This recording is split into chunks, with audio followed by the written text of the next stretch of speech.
here of Sports State with Kyle. Thanks for all the rave reviews from the last episode I released 2 weeks ago there on the Steve and Kyle, the official Lispin, the Living in Style podcast network. Coming in with such rave reviews as you say the word delve too much. And, another great review here. Just listened. Somebody should be with you. So thanks to everybody for tuning in to the first effort there at Sports State. And like I said, it will change. It will get better. Things will improve as we go along, including where I'm sitting. I've moved from the basement with just locked doors all around me to the living room in a recliner chair. Hopefully a little more comfortable. Hopefully able to deliver the hot takes that Sports State so deserves. Coming up later in this episode, we are going to do what I talked about last time, which is I'm going to hashtag rate my take, and I want to get that out of the way right now, saying that we will be doing that here later in the episode. Please send those in at Steve and Kyle on Twitter, Facebook, Instagram, whatever's easiest for you.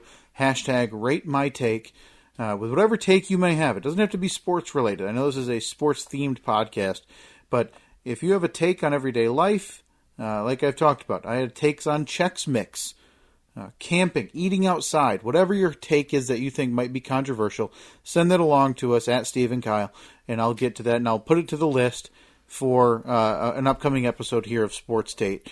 The take volcano, if you will, has been not dormant lately, but it is that time of year now where sports they're kind of in their downturn. You know, the NBA free agency has wound down, and we'll get to a little bit of that coming up in a few minutes. It's really just baseball. Now that the Women's World Cup is over, we're in baseball season, the dog days of summer. The NFL training camp's opening this weekend, which you have that initial excitement, and then everybody starts watching the initial preseason football games and realizing, oh yeah, preseason football, this kind of sucks. And I don't really want to watch this anymore. Only the diehards, I think, really, truly stick around throughout the entire preseason. And it's that enthusiasm for football that it's absolutely unrivaled. You don't get that way about opening day of basketball season. You don't get that way about, to a lesser degree, you do get that way about baseball. But then you realize, oh yeah, there's a 162 of these to go, and we'll be doing this in late October when the weather has cycled not once, but twice, and is now cold again after being extremely hot. So NFL starting up, baseball in the dog days of summer, NBA free agency wound down. That's really where we're at in the sports world right now. The biggest news that seemed to happen after we recorded the last episode of Sports State was the trade of Russell Westbrook, which I think sports fans kind of thought was coming, and it was just a surprise to where he went. He ended up being traded to the Houston Rockets in a massive deal involving just tens of millions of dollars of salary. And I'm not going to break down the Russell Westbrook trade. I've gotten into basketball, and I've mentioned I'm not a big basketball fan. The game has changed way too much for me, and you could probably argue that, even on the main podcast, I've said, yeah, I'm an old man, and the game of basketball, professional basketball especially, has passed me by. It doesn't interest me. It's not very exciting to watch. We're in a day and age now where NBA free agency is much more interesting than the NBA season. At least it has been for the last 4 to 6 years. So hopefully that changes now. So back to Russell Westbrook. He gets traded to the Houston Rockets, and a bunch of draft picks moving around.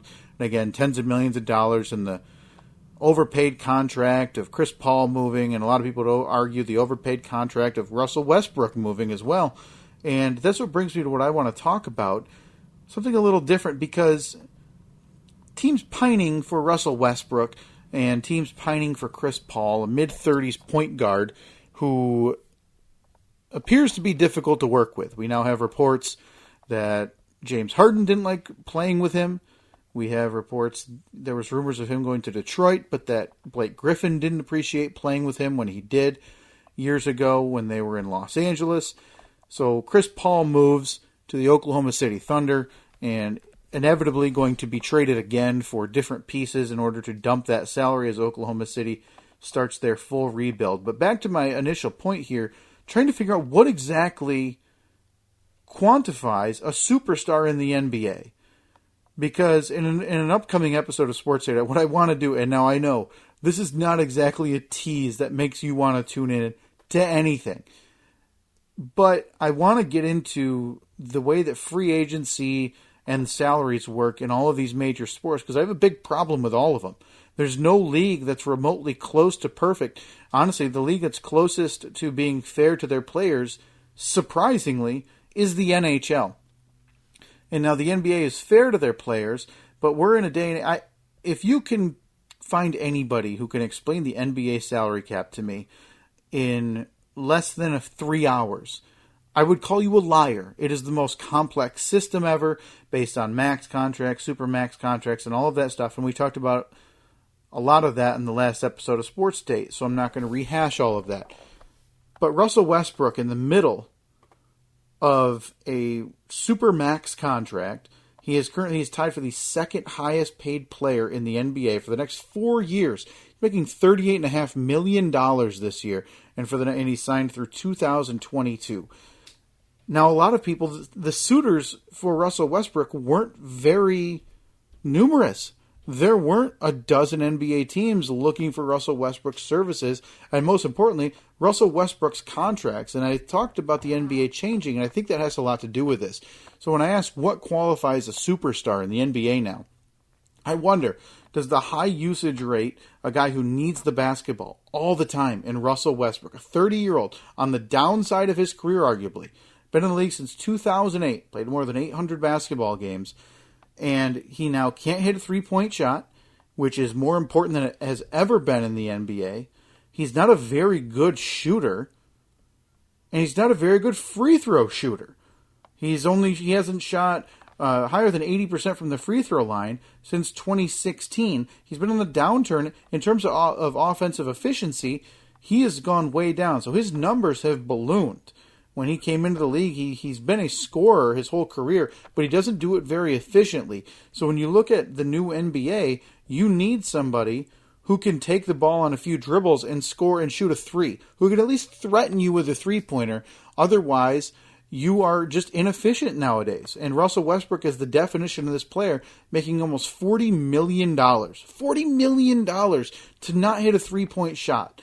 And you saw what that did. The market to get Russell Westbrook was pretty minimal, and Houston, there's some swaps of draft picks and things like that, but I think 10 years ago, if you trade a guy like Russell Westbrook, the NBA is bananas. The NBA is totally backwards, and about an MVP. The man's won an MVP in the NBA, been to the NBA Finals, I believe, one time, but his offensive efficiency in today's basketball is way down. So I'll be curious to see what he does on the Houston Rockets, simply because that's a team who's made no qualms about it. They want to just amass superstars, and they'll figure it out later. Says, hey, Mike D'Antoni, here's one more superstar. Take him and do what you can. Get everybody on the court. Make everybody happy. And Mike D'Antoni, to his credit, done a very good job of doing that. So he was the MVP in 2016, 2017, 8-time All-Star, 2-time scoring champ. He's averaged more than 31 points 2 years ago in the NBA, and outside of that, 28 points a game, 25 points a game. This last year, his worst year as a professional since really taking on a starting role, 22.9 points a game. Again, very modern NBA-like. And this is coming from a guy who's not an NBA fan, like I've talked about. I don't see where he fits, but to his credit, and I talked about this last time as well, I appreciate and I like seeing players like that move, and especially now where instead of big threes and trying to make big fours like we've had in Golden State, what we have is a lot of big twos. So you have Harden and now Westbrook down in Houston. You have Kawhi Leonard and Paul George in Los Angeles. You have LeBron James and Anthony Davis in Los Angeles. You have Kevin Durant, Kyrie Irving when he's healthy in New Jersey and Brooklyn. So it's good to see a little more parity in the NBA, and that's why at the start of this I said the season's been a foregone conclusion. Everybody just waits for free agency to get excited again. And this year, for the first time in a lot of years, we might finally be seeing something different, maybe a little bit of a shift in the NBA, a little more openness, as it's not a given that it's going to be the Golden State Warriors for the foreseeable future. So Russell Westbrook traded, NBA free agency kind of died down. Everybody kind of set in place as NFL seems to wind up. And again, I do have something for that coming up in an episode. NFL salaries, basketball salaries. Good on players. I will always side with the players for getting what they deserve. I cannot for the life of me understand how there is even remotely a salary cap in basketball when it just constantly gets destroyed by contracts like these and exceptions and trade exceptions. And the day will come, I'm going to read a book about the NBA salary cap so I can understand it, so I don't sound like such a buffoon scratching his head nonstop about the NBA. So that's really the major NBA news since the last episode came out a few weeks ago, and I don't want this to be a very time-sensitive podcast, so we're not going to break down daily trades, and we're definitely not going to dig into box scores and who won this game, and and nobody cares about the Major League Baseball All-Star Game. That's a whole other topic for another day. But what I did want to talk about, something that I've been thinking about for quite a while, as an early fan of the UFC and MMA. I jumped into UFC and MMA in the early and mid-2000s. Me and friends would actually go to the video store, and we would rent the old UFCs that they would release on DVD, and then we'd go huddle around a TV, and we would watch those events and just mouths open watching some of these knockouts, some of these submissions, and just enamored with what it was. And what it was, especially as a teenager, it's legal barbarism. You're able to watch these grown adults, men and women alike, just beat the holy hell out of each other with, willingly, to a degree that we didn't even see in boxing. To a degree that we hadn't seen in boxing since Mike Tyson was viciously knocking people out and they were falling through ropes and he was making a scene in the ring and out of the ring. So being able to watch UFC come to the limelight in the early 2000s, especially as a teenager, that caught my attention and I became an early fan of that. And I remember watching these old videotapes and thinking, boy, this sport is going to be something big. And it is big. But here's my problem that I have with the UFC. Because it feels like they're a bit stuck in these weird old ways to do business. And it's not very athlete and human-centric. And my problem with that is related to how they deal with their fighters and with the weight classes of their fighters. Now, they have limited weight classes for all of these fighters, both the male and female side. And you have to make that weight the day before your fight in order to participate. That's pretty common everywhere, whether it be boxing, amateur wrestling, and obviously in the UFC and all of mixed martial arts. And that's just so you don't see mismatches. You don't need somebody in the ring 150 pounds heavier than the next guy and just watching him hurt that person. The goal is to make a competitive fight.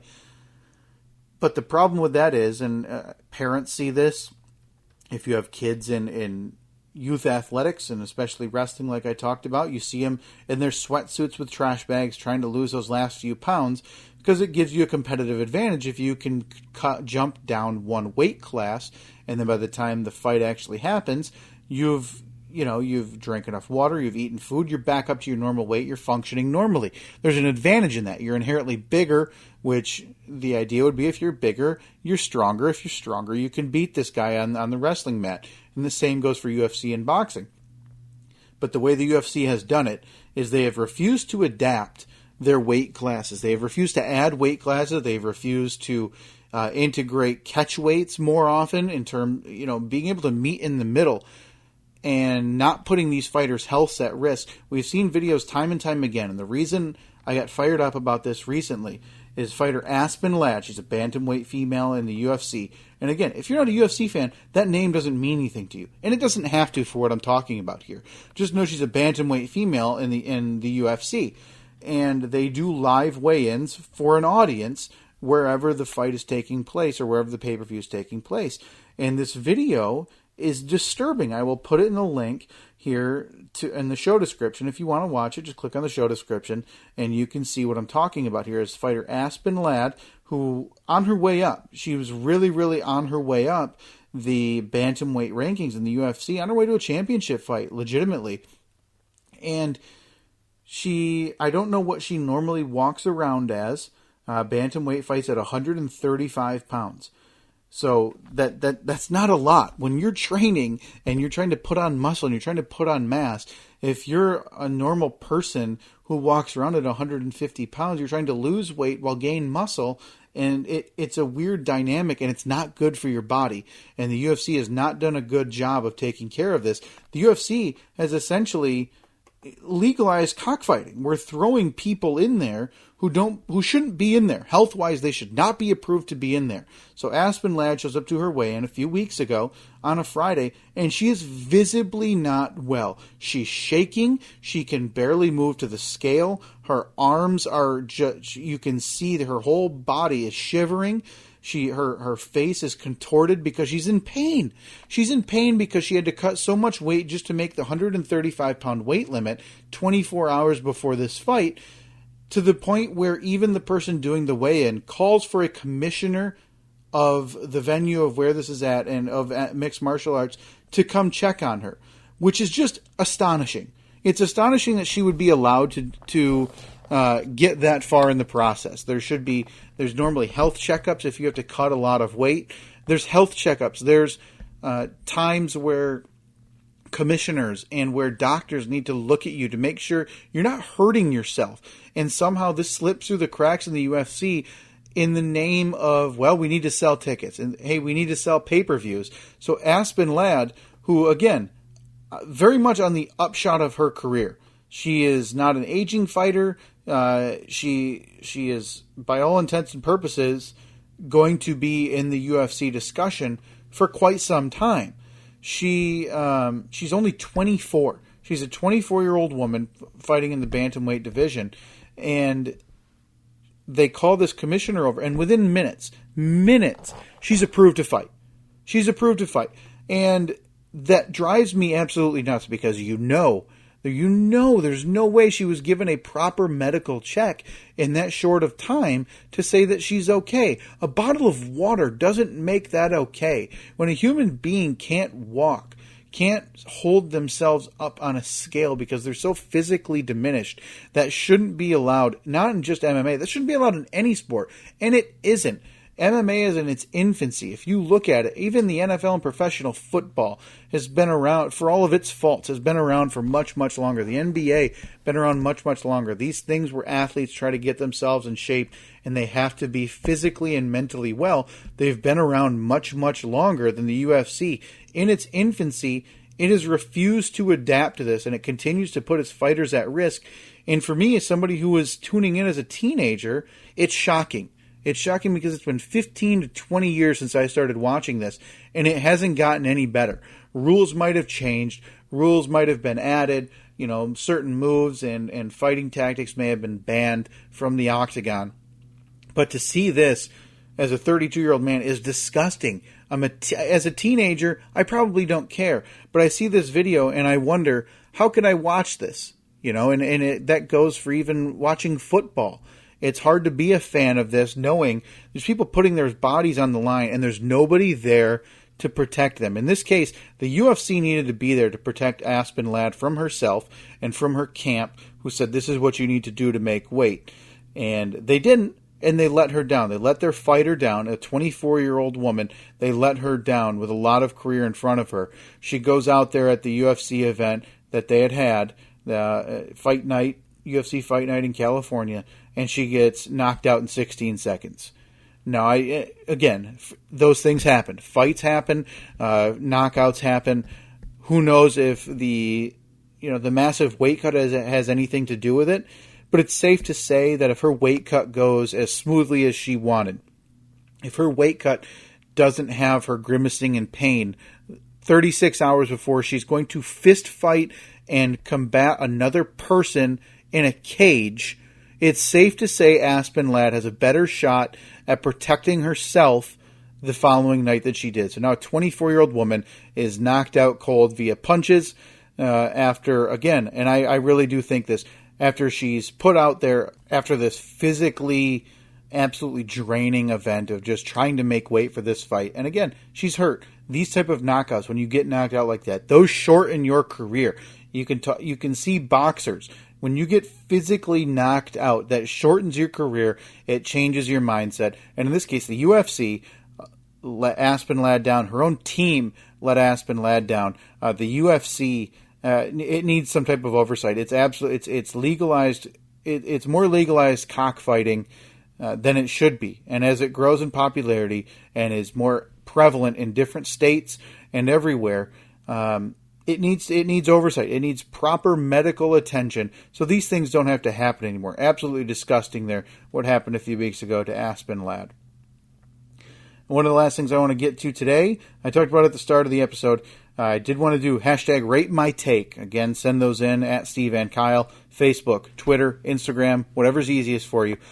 Send those in, as well as text messages or voicemails. I'd love to play a voice message.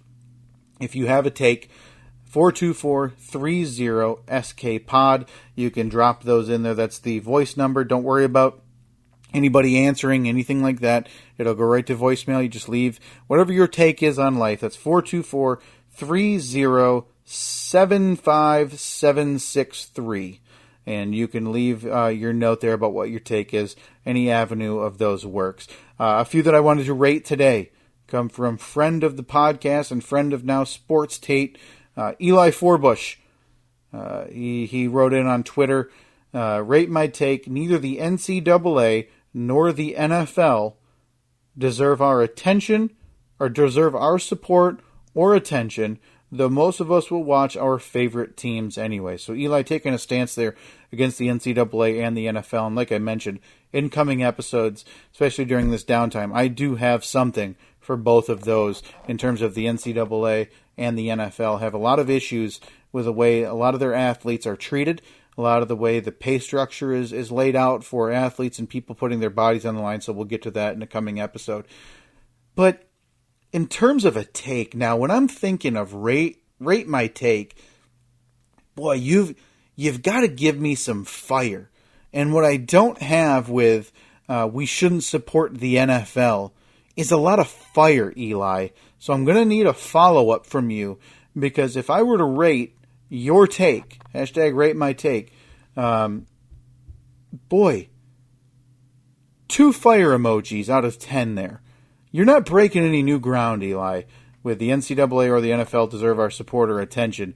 That's been pretty well documented. Now, whether you want to take a shot at the concussion issue in the NFL, if you want to take a shot at the non-paid athletes in college football, if you want to take a shot at the absolute bribery and scandal that is rife in the NCAA, that's fine too. But none of that's new. You're going to need to throw some gasoline on that take, Eli, and I expect you to get back to me next week, by the time we record next time here on Sports Tate, with an improved take about the NCAA and the NFL. Going to need something a little better. And another take came in on Twitter from a friend of the show, Jeremy Koss. Jeremy Koss, a late addition to the Steve and Kyle podcast family, as he jumped on the show late. He sent in his take. The NBA has not been ruined by the Warriors.